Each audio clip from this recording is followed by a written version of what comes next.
అది 7 మీటర్స్. కొంచెం సముద్రం పొంగినప్పుడు డ్రైనేజ్ సిస్టమ్ కూడా కష్టం. ఆ చెన్నైలో ఆ అడయార్, కూమ్ నదులు చాలా చిన్నవి. సాధారణ రోజుల్లో కూడా వర్షాలు వస్తే మునిగిపోతాయి. అటువంటిది ఆ నదులు 10 రోజులు 15 రోజులు స్తంభించిపోతాయి చెన్నైలో వరదలు వస్తే. మనం చూస్తూనే ఉంటాం. కర్నూలు 274 మీటర్ల హైట్లో ఉంది. 2009 ఎండ్లో రోసియా ముఖ్యమంత్రి. ఏంటి ఆ రోజు పరిస్థితి? తుంగభద్ర నుంచి చిన్న వరదకి కకావికలం అయిపోయింది కర్నూలు, రోసియా ముఖ్యమంత్రిగా. ఇవన్నీ మనం చూస్తూ ఉన్నాం.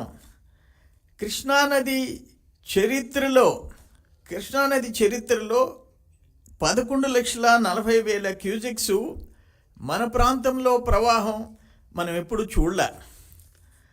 ఇది ఇటువంటి ఘోరమైన ప్రచారం చేయటం ఆశ్చర్యంగా ఉంది.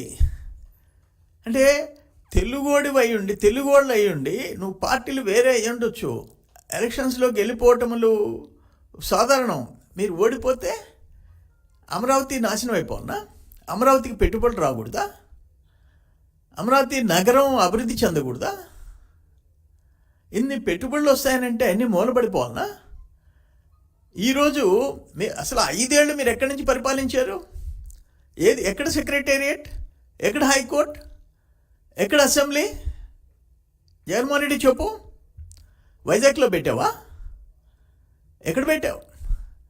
అటువంటి అమరావతి నాశనం కోరుకోవటం ఎంత దురదృష్టకరమైన పరిణామమో మాకు అసలు అర్థం కావటంలే.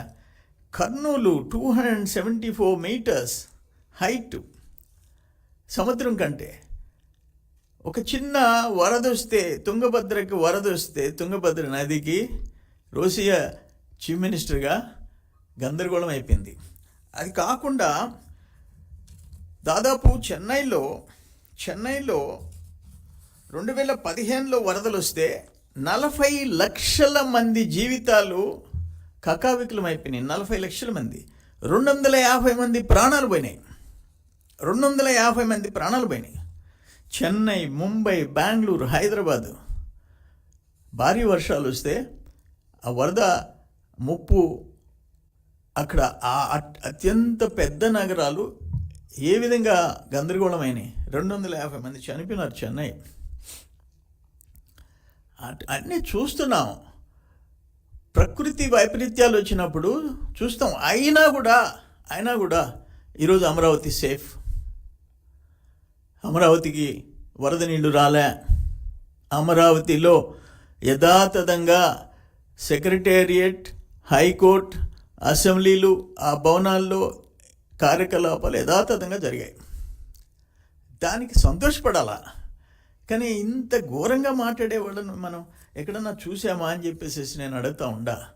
అంటే రైతులు పొలాలు వాళ్ళ పుట్టి పెరిగిన ఆ పొలాలన్నీ ధారాళంగా రాజధాని కోసం వాళ్ళు సాక్రిఫైస్ చేసి వాళ్ళు ఈరోజు ఉంటే అవి నాశనం అయిపోవాలా.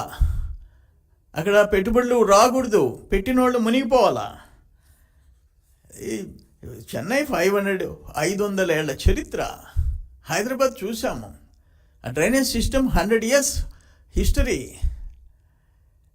అది దురదృష్టం. దాన్ని నేను తీవ్రంగా ఖండిస్తుండా. ఇది ఒక ఆధునిక నగరం. బాబు గారు ఆయన ప్లాన్ అంతా ఒక ఆధునిక నగరం కింద అమరావతిని తయారు చేయాలనే ఆయన కృషి, ఆయన సంకల్పం, అది సక్సెస్ కావాలని చెప్పేసి కోరుకోవాలా. ఎవరి కోసం? ఈ రాష్ట్ర ప్రజల భవిష్యత్తు కోసం. మీరు ఇప్పుడు ఆ మాట్లాడే ఆ కూతులు కూసేవాళ్ళు ఎన్నేళ్ళు బతుకుతారు మీరు?